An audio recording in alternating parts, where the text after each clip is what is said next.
Assalamualaikum warahmatullahi wabarakatuh. Perkenalkan, nama saya Marcella, NIM 220204500020.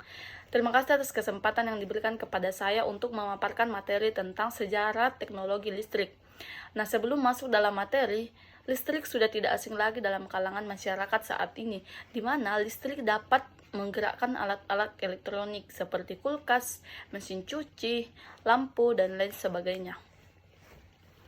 Nah, yang pertama adalah Alessandro Volta. Alessandro Volta merupakan seorang fisikawan Italia yang berhasil menemukan baterai pada tahun 1779. Penemuan baterai modern miliknya berawal dari ide menumpuknya dua jenis logam. Dengan cara inilah listrik dapat dihasilkan. Idenya yakni listrik dapat dihasilkan hanya dengan menumpuk lapisan atau cakram logam seng dan perak secara bergantian dalam bak air asin yang memungkinkan arus listrik dapat mengalir. Temuan ini pun yang menandai awal penemuan baterai pertama, yang disebut sebagai organ listrik buatan perangkat yang dijelaskan dalam artikel Volta tentang listrik pada tahun 1800. Kemudian Alessandro Volta mencoba percobaan uniknya dengan menggunakan lidah, yaitu percobaan uniknya ialah dengan mencoba efek listrik pada lidahnya dan mengatakan bahwa jika dua elektroda dioleskan ke lidah, maka akan menimbulkan rasa pahit yang aneh. Rasa sakit dan kejang bisa terjadi ketika elektroda dipasang pada bagian tubuh selain lidah, yang mungkin dianggap berbahaya jika dilakukan saat ini. Namun ternyata perjalanan Volta menemukan baterai pada tahun 1779 tidaklah sesingkat itu.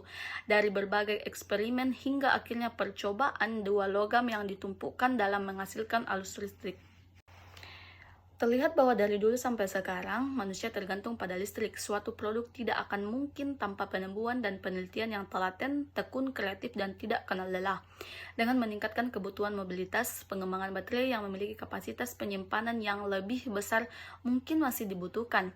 Meskipun teknologi baterai sudah cukup lama ada, namun sampai saat ini penelitian dan pengembangan baterai ini masih terus berjalan untuk memenuhi kebutuhan teknologi yang terus berkembang. Alessandro Volta adalah penemuh baterai. Baterai banyak digunakan untuk jam dinding, remote, mobil-mobilan, dan lain sebagainya. Baterai sangat penting bagi kehidupan manusia karena manusia saat ini berada dalam masa yang sudah modern.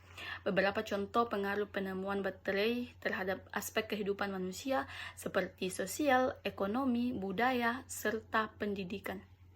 Yang kedua adalah Nikola Tesla. Nikola Tesla lahir pada tanggal 10 Juli 1856 di Smiljan, Kekaisaran Austria, kini menjadi negara Kroasia.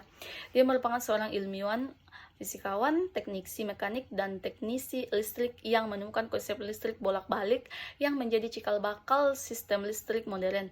Selain itu, Nikola Tesla juga melakukan serangkaian penelitian dan eksperimen tentang gelombang radio hingga berhasil membuat radio. Dia meneliti hal ini karena memiliki ketertarikan yang sangat besar dengan radiasi elektromagnetik. Namun sayangnya Nikola Tesla gagal mematenkan radio dan akhirnya radio berhasil dipatenkan oleh Guglielmo Marconi sehingga kita mengenalnya sebagai penemu radio. Adapun 6 penemuan Nikola Tesla. Yang pertama adalah sistem arus listrik alternating current. Sistem ini kita kenal juga dengan sebutan arus bolak-balik. Yang kedua adalah pembangkit listrik tenaga air. Nikola Tesla berhasil menemukan teknologi ini dengan memanfaatkan kekuatan dari air terjun. Yang ketiga adalah grafik bayangan. Tesla mengembangkan grafik bayangan dengan menggunakan tabung vakum. Yang keempat adalah radio. Orang yang pertama menemukan radio yang sebenarnya ialah Nikola Tesla. Yang keenam, lampu neon. Lampu neon digunakan sebagai alat penerangan dari kegelapan di malam hari. Yang keenam adalah motor induksi. Motor ini menggunakan induksi elektromagnetik sehingga bisa berjalan. Demikian penjelasan dari saya. Akhir kata saya mengucapkan terima kasih banyak dan saya mohon maaf jika ada penjelasan atau kata-kata tutur kata saya yang salah. Saya mohon dimaafkan. Sekian dan terima kasih.